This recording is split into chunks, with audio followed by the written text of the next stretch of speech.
Hi everyone.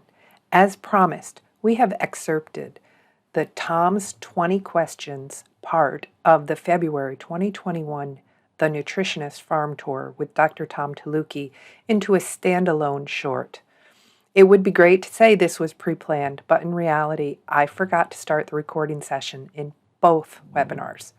First webinar of the season mess-ups. Fortunately, Tom graciously agreed to re-record a short bit about the questions. Serendipitously, Tom wanted to revise his questions from a previous list and posting. So here we go with Tom's new recording. Hi, everyone. This is just a short addendum to my webinar. One of the things that I always do when I go on farm is, as you would expect, I ask a lot of questions. But the questions I ask tend to be different than what most people ask. And I do this because, again, from a quality control standpoint, I'm trying to find out what are the root causes of things going on, and then how can we correct them. So a long time ago, I actually was looking at the file before I just modified it, and it's actually been 10 years since I put together this list of Tom's 20 questions. And I kept it at 20 questions when I did a couple of modifications. But I added 3 big picture questions to start with.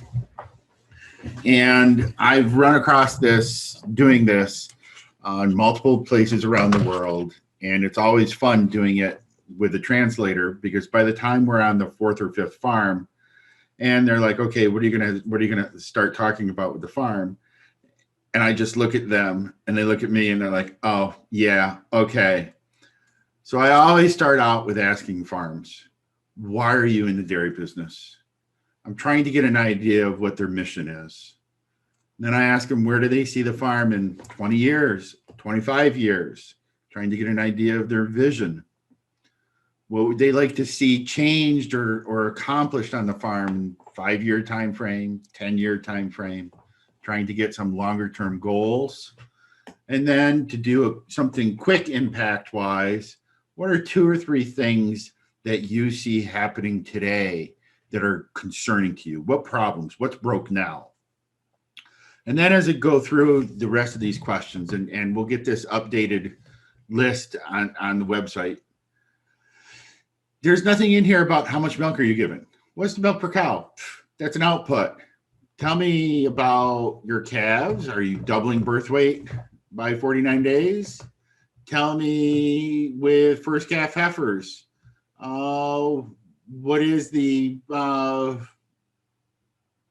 age of first calving, and then what's milk as a percentage of mature cows?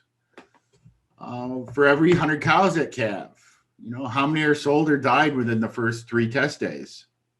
And it tells me everything about heifer programs, tells me everything about pre-fresh programs, tells me lots of things that we can start ticking off boxes mentally as to these areas are working or have opportunities.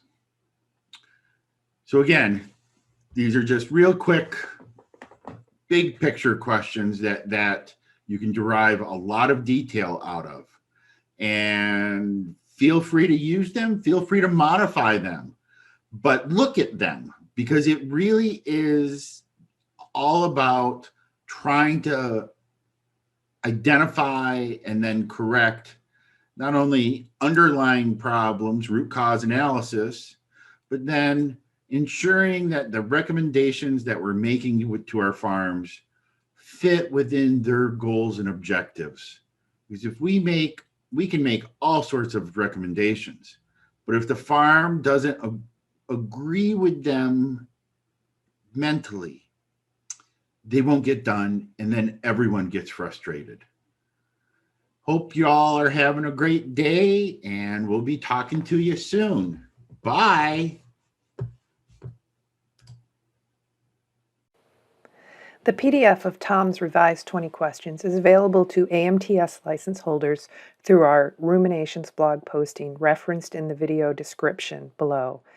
In the morning webinar, which was co-hosted by Doctors Elena Bonfante, our AMTS distributor in Italy, and Bill Prokop, her business partner in Dairy Innovations Italia, I was paying enough attention to get the recording started for the discussion from Bill, Elena, and Tom about these questions.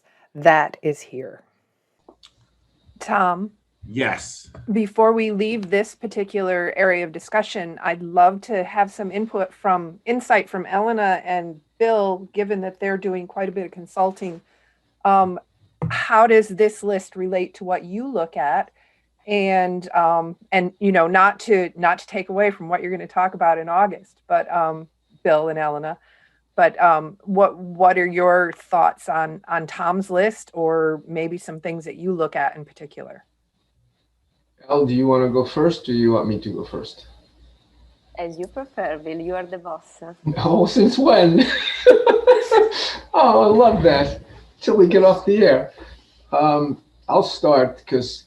Okay. So, Tom, you hear me? Yep. Yes. Okay, so I applaud your systems thinking approach. We're of kind of the same philosophy there, and you referenced it, but I want to reemphasize it. The importance of the systems approach, whether to convince someone that protocols are important for consistency, so that we understand when variation enters the system and we know how to eliminate it, but also from the fact that if people are not doing it already, I strongly encourage nutritionists to walk the dairy with ownership or management and explain what they're seeing so that we get them acclimated to a systems approach, because many producers don't see it that way either, as many vets don't, etc. And I think it's very critical for a number of reasons, because there are always problems.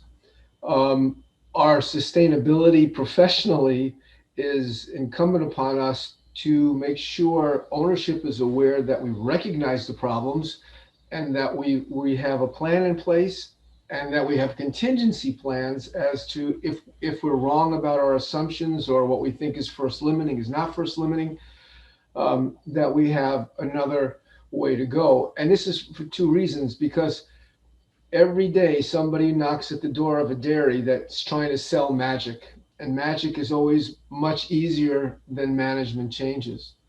And so getting on board with the goals and the vision of the dairy and having the ownership understand that they have someone who has their back makes them much more resistant to falling prey to the people selling magic.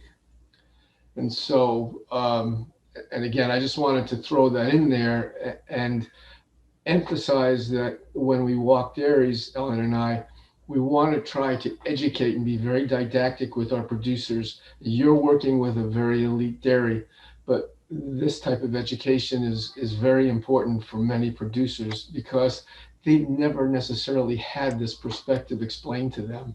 Absolutely, Bill. Best example I can give of that, several years ago, I was in Argentina, and it was a group of us that went to this farm, and they giggle after the first couple of farms because they know the first few questions I'm going to ask. And it's always, why are you here? Where do you want to be in 5 years? And what do you see as problems today? And we were on one farm when we asked those questions, the dairyman basically started crying. Exactly. Because he said, I don't know. No one has ever asked me that question. I don't know why I'm here. Yep. And the corollary to that Ellen and I use is because so many dairies that we encounter are traditional dairies. It's been in the family, and that's what you will do. And the question I love to ask is, if we could fix one problem on your dairy today, what would it be? And that gives so much insight as to what they think is important on the dairy. And oftentimes it is of no consequence, but it's their frame of reference. Okay, that's what they see as important. And it just opens the dialogue, the opportunity, to help people, because those of us that don't have dairies but love the idea that we're helping feed people want to get engaged with producers that are sincere, committed to food production. And you've got to connect, and that's oftentimes what it takes. Yep. Elle? No, I agree completely, and it's a process, I think, because sometimes probably where you want to take them, but they don't see the same direction, or they have other priorities and so on, and but sometimes they don't know what to look at. So Exactly.